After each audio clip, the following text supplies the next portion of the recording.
Fokus kali ini dari kegiatan tahun 2015 adalah ekskavasi arkeologi bawah air untuk mengungkap keseluruhan situs, kemudian juga pengambilan sampel temuan, penanganan temuan, dan analisis. Maka saya buka International Capacity Building on Safeguarding the Underwater Cultural Heritage.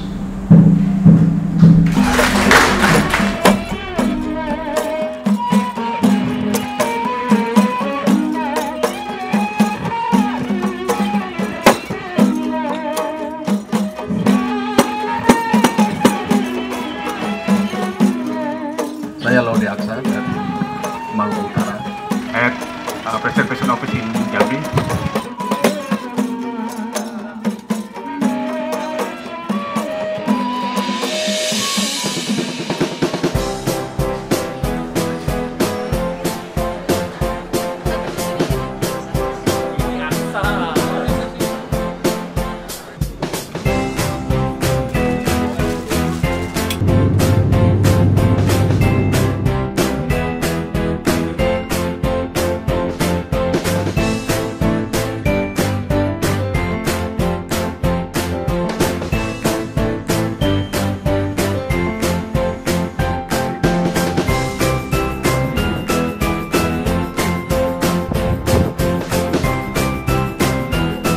Selayar itu sesungguhnya sudah ada dalam satu buku yang disebut Negara Kartagama, yaitu abad 13 sudah menyebut nama selayar.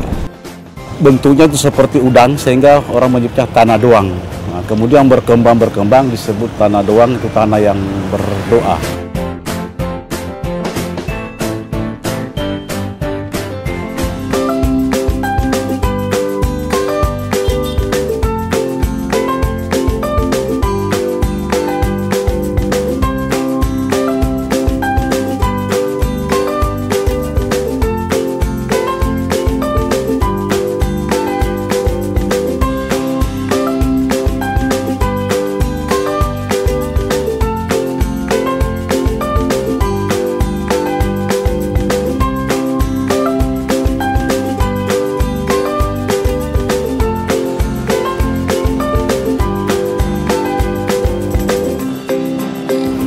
Nah, selayar di masa lalu ini kan merupakan sebuah pulau yang banyak disinggahi. Dia posisinya sama dengan Singapura saat ini.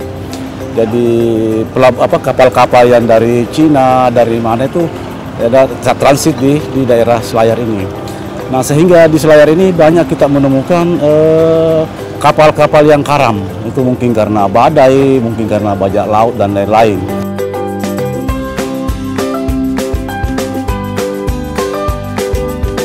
Pada tahun 2003 kami menemukan situs tile-tile. Tile-tile ini banyak sekali mengandung temuan-temuan muatan kapal seperti keramik-keramik asing.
Tujuan kegiatan workshop atau bimbingan teknis pelestarian cagar budaya bawah air adalah untuk meningkatkan kemampuan sumber daya manusia, terutama di bidang cagar budaya bawah air, kepada semua orang atau sumber daya manusia yang ada di Balai Pelestarian Cagar Budaya seluruh Indonesia. Hal ini menjadi konsentrasi dan perhatian kami untuk membuat program yang saat ini sudah berlangsung sampai tahun ketiga, bahwa Selayar memiliki potensi sebaran keramik yang sudah dilakukan penelitian dan uji coba untuk kegiatan dari 2014 sampai 2015 ini.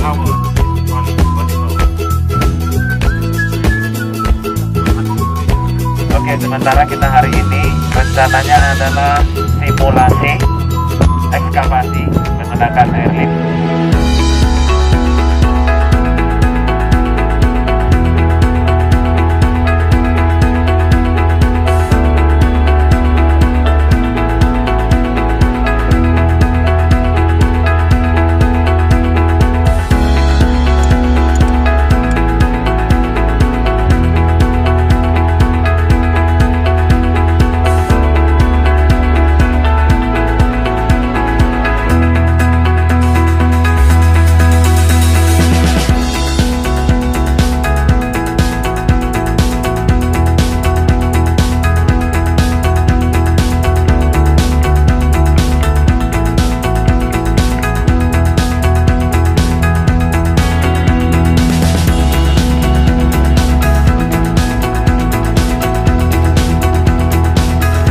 Kita melakukan ekskavasi yang didahului dengan simulasi. Simulasi tersebut digunakan agar tiap peserta atau tiap peselam bisa mendapatkan suatu gambaran apa yang akan dilakukan, sehingga ketika kita melakukannya di bawah air tidak terjadi miskomunikasi atau kesalahpahaman antar sesama peselam atau antara peselam dengan yang pengawas peselam atau dengan teman-teman tim yang lain.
Saya waktu itu kan saya cari taripan sama ikan.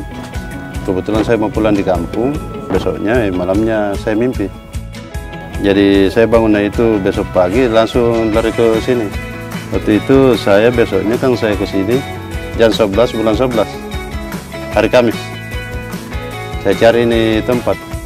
Saya sudah dapat ini lokasi, langsung saya ambil barang. Waktu itu kan ada mangkok, ada piring. Baru dibawa masuk di museum. Baru pulang di kampung. Ternyata posisinya masih belum ketemu yang pas. Kita coba ada yang dari penyelam tradisional untuk mencari kembali. Jadi sebaiknya mungkin kita kembali ke mes, menentukan perencanaan.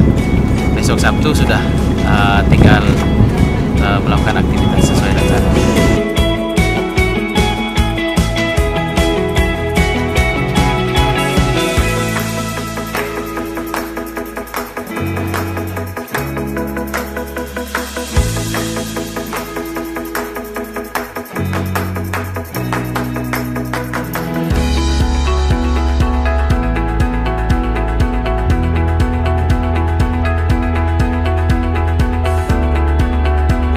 Ucapan syukur kami atas terselenggaranya International Capacity Building on Safeguarding Underwater Cultural Heritage tahun 2015 yang akan berlangsung selama 11 hari, di mana mulai tanggal 19 sampai dengan 29 Oktober tahun 2015 di Kabupaten Kepulauan Selayar. Kami atas nama pemerintah daerah mengucapkan selamat datang kepada kita semua.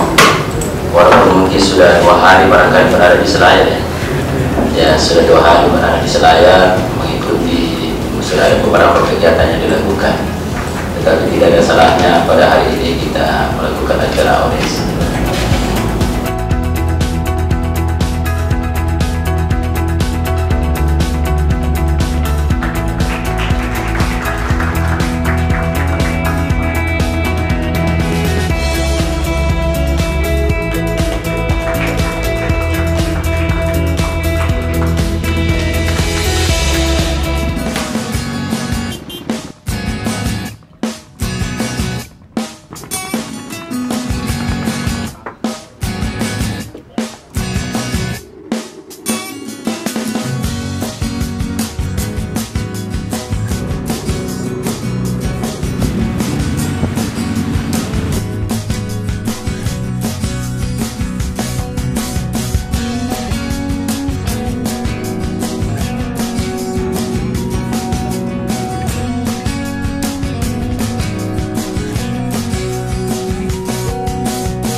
Pemasangan baseline digunakan untuk recording data sehingga keletakan masing-masing objek bisa kita rekam secara visual dan secara terukur menggunakan kamera juga dengan alat ukur yang kita lakukan di bawah air.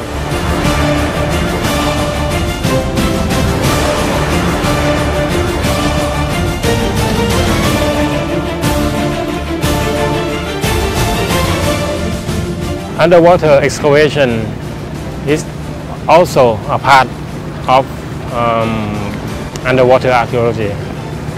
But the underwater excavation is different from land excavation because we cannot use the land excavation equipment.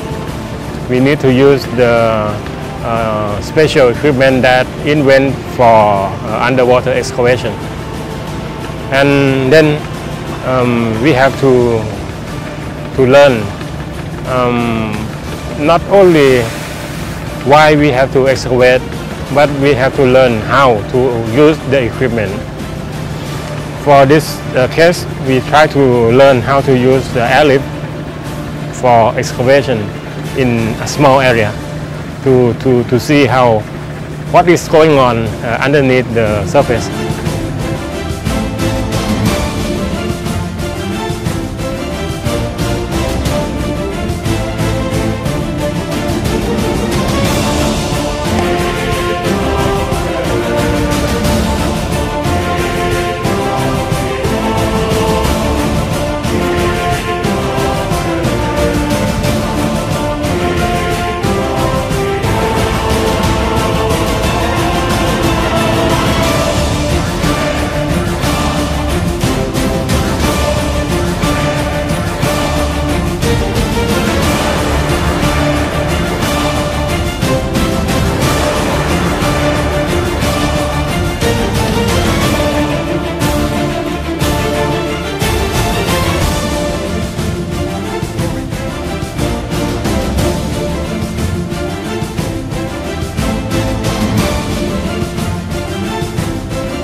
Ada beberapa pertimbangan. Yang pertama,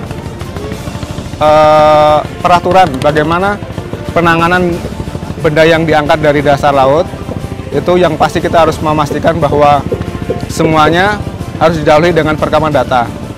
Jadi sebelum diangkat kita labeli satu persatu, kemudian setelah diangkat itu juga masih dengan label untuk meregistrasi.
Jadi setelah benda cagar budaya bawah air berada di atas kapal itu dilakukan beberapa perlakuan lagi. Yang pertama yaitu penetralan dari kadar garam yang awalnya begitu tinggi, kemudian dilakukan penetralan secara bertahap.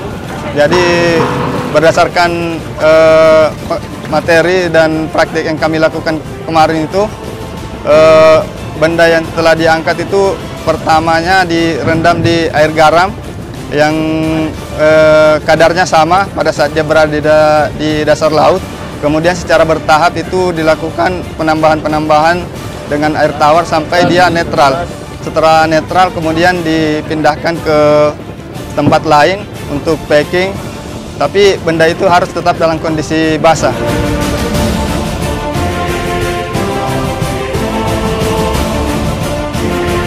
It's been really encouraging, and I think what the participants have learnt through the looking at the other, demonstrating excavation techniques, and then working with the equipment and actually working on the site now, comfortable with the equipment, understanding it, being able to use it in just 2 days has been very incredible.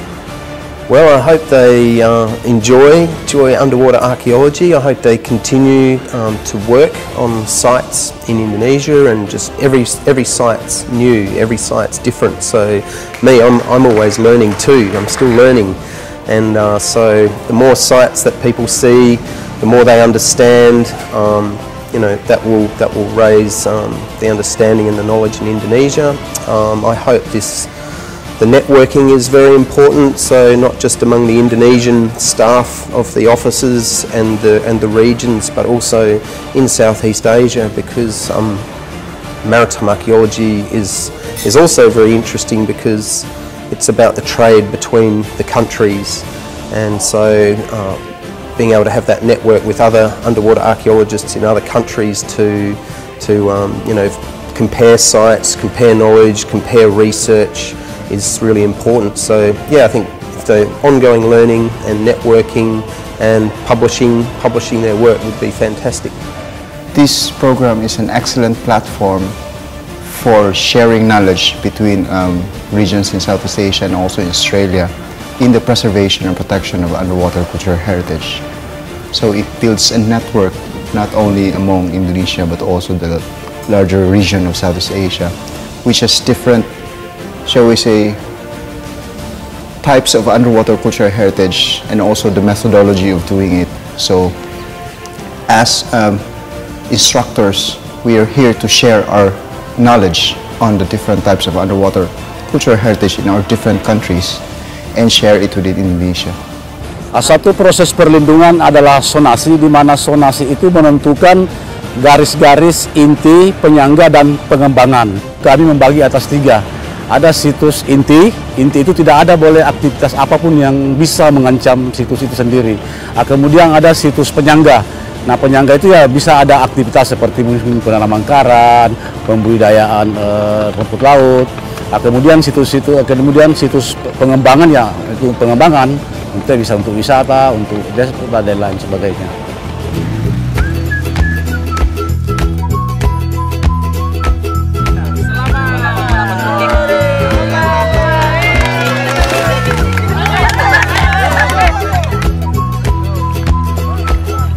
Nah, kita sekarang ini berada di tempat pembuatan perahu inti. Ini kita akan menuju ke Museum Paralopo, itu merupakan keraton ya. Kita akan melihat-lihat ke isi di dalamnya.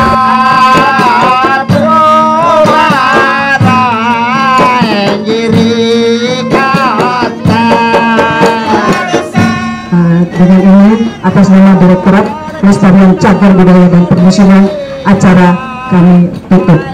Wassalamualaikum warahmatullahi wabarakatuh.